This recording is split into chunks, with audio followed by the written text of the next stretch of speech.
$5,000 per Albertan that every single year gets transferred out of this province.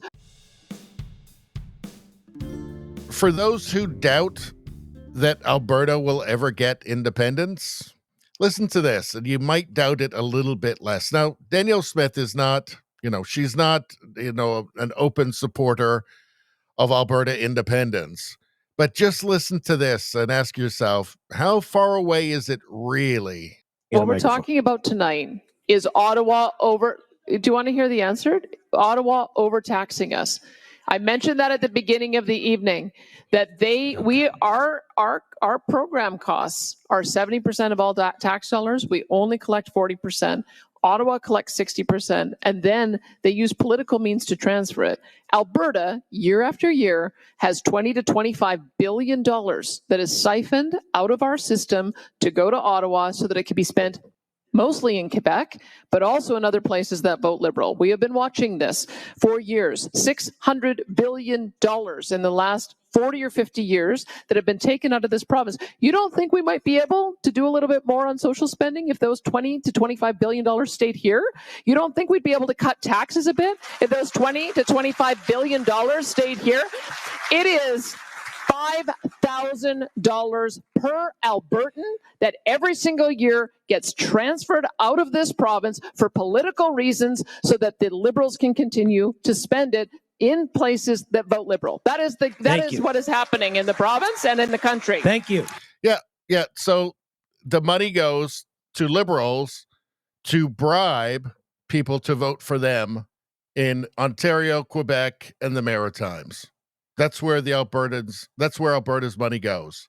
It's just bribe money for other parts of the country for the Liberals.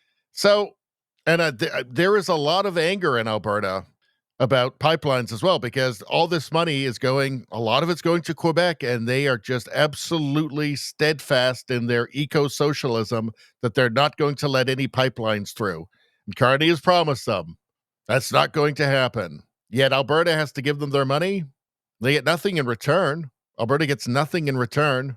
This is the kind of arrangement, really the kind of abuse that absolutely will lead to disgruntlement, and that will fuel an independence movement in a place like Alberta, right? This kind of alienation from the rest of Canada. I mean, Alberta is seen as a bunch of uneducated rednecks by Eastern Canada, by the Laurentian elite, and Albertans know it. So you hear this, and you think, well, for one thing, this is not going to make her any less popular in Alberta.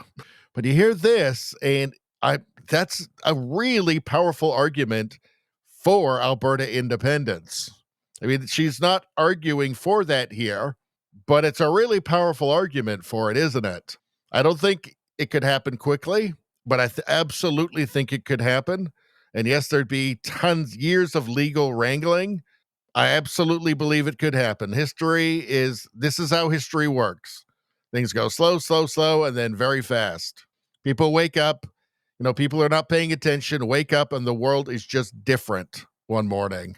All right. Rise of Alberta posted this. Alberta's not angry. We're just done. Sky-high taxes, collapsing services, mass immigration. We've had enough. The second that petition drops, we're signing it. And it just total lack of respect from Eastern Canada, and especially Quebec. Anyway, that's all I'm going to say about that. Please like, share, and subscribe. Subscribing really helps me out. I thank you for that. I will see you next time.